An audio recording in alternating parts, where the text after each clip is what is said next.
Hello everyone, and welcome back to another episode of 2 Minute Emergency. I am your host, Dr. Leslie, board certified emergency physician, best-selling author, international speaker, and professional photographer. And I bring you these 2 minute emergencies to help keep you safe, healthy, and out of the emergency department. So today's subject is epilepsy. Why am I talking about epilepsy? Because this is National Epilepsy Awareness Month. And unfortunately, there is far too little known about epilepsy. So, epilepsy is actually one of the fourth most common brain diseases, I'm going to say, for lack of a better word. Yet, it is very underfunded as far as research and development. So, wanted to give you a little bit more information because it's so scary to so many people. Epilepsy was thought of back many centuries ago as being possession by demons. And so it's always had that type of stigma around it. Now we know that's not the case whatsoever, but people have a lot of fear when they see an epilepsy attack or a seizure attack. So I wanted to tell you a little bit about the facts around it. So number one in 10 people will suffer from a seizure at one point in their lives. 1 in 10. Now, having a single seizure does not mean you have epilepsy. Okay, I'll talk a little bit more about that in a couple minutes. But actually, 1 in 26 people will develop some form of epilepsy at some point in their life. Out of that, 1/3 will have uncontrollable seizures. That means it doesn't matter what type of therapy they're on. Are they on medication? Have they received surgeries? They may be uncontrollable. And so there is a fairly large segment of the population where this occurs. It comes down to, in this country, in the US, 470,000 children are affected by epilepsy. That's a lot. And actually, depending on where you look, anywhere between 2 to 3.4 million people in the US have been diagnosed with epilepsy. As I said, we don't know that much about it. And that's sad. We need to know more. So, as I said before, one seizure does not mean you have epilepsy.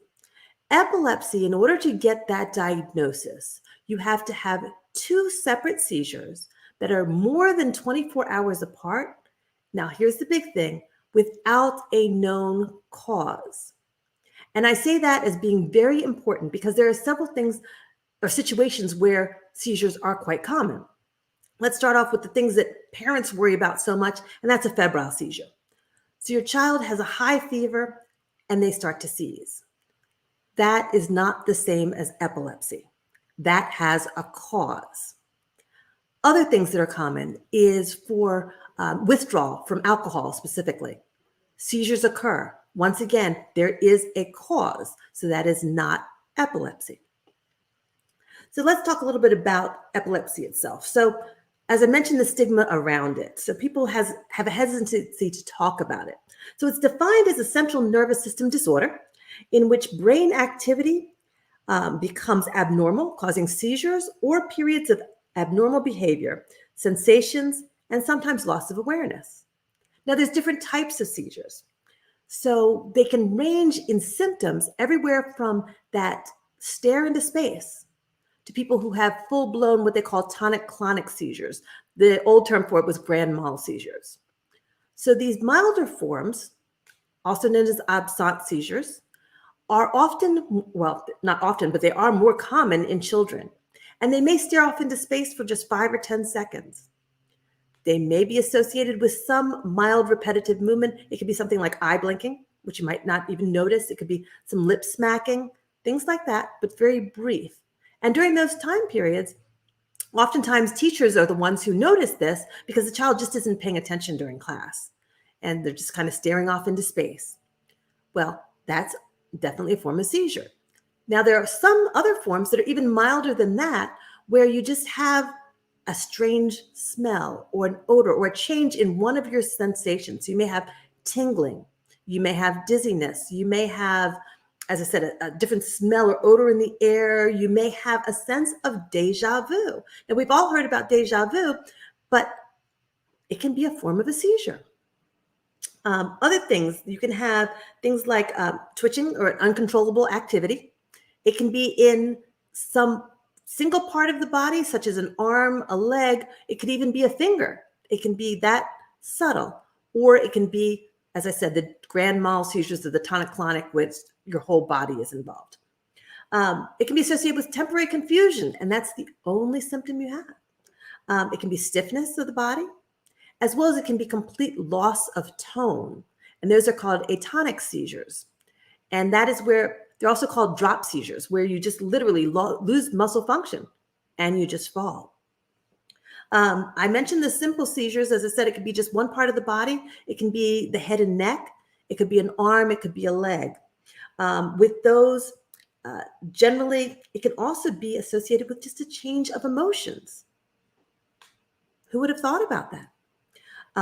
It can also be some impaired awareness with a focal seizure, but you don't have to have loss of consciousness. It can be with or without.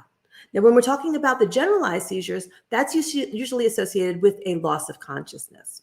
And as I said, that is the entire body that's involved. You can also have just myoclonic seizures, which are just sudden jerking movements. You're still aware of what's going on, or may not be aware at all. So there's a lot of different types of seizures. So if you know someone that may be suffering from any of these, they definitely need to be seen by a physician and ultimately seen by a neurologist.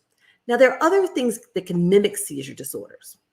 So things like migraines, you may have that change in your senses as far as smell, as far as changes in your vision. And so in the early stages, when someone comes into the emergency department, we don't know which one it is. And so we refer them for testing. So the testing may include what's called an EEG, which actually monitors your brain waves. And that is the number one thing that we use to determine if someone's having a seizure or not. Now, as I said, many things can mimic this. So we never want to diagnose someone with having a seizure disorder with that single seizure, like I mentioned. There are also things called pseudo seizures, which is not a form of epilepsy either. It's not under people's control, but it mimics seizures. So there's a lot involved here. And I just want to stress the importance that one seizure, once again, does not mean you have epilepsy, but it is so important that we continue to learn more about epilepsy to make the public more aware of what we can do to get diagnosed, or if you have someone that you're worried about, to get the proper treatment, because there are a lot of different treatments out there. So I hope you found this information interesting, and I hope you gained a little bit of information. So once again, I am Dr. Leslie, board-certified emergency physician, best-selling author, international speaker, and professional photographer. And I would love it if you want to get more information, if you would go to my YouTube site, which is Dr. Leslie Sharp, and follow me, subscribe to my YouTube channel, and you'll be able to get information. You'll find out whenever I put something new up. And also follow me on all social media. Once again, Dr. Leslie Sharp. So until next time, stay healthy, safe, and out of the emergency department. Bye for now.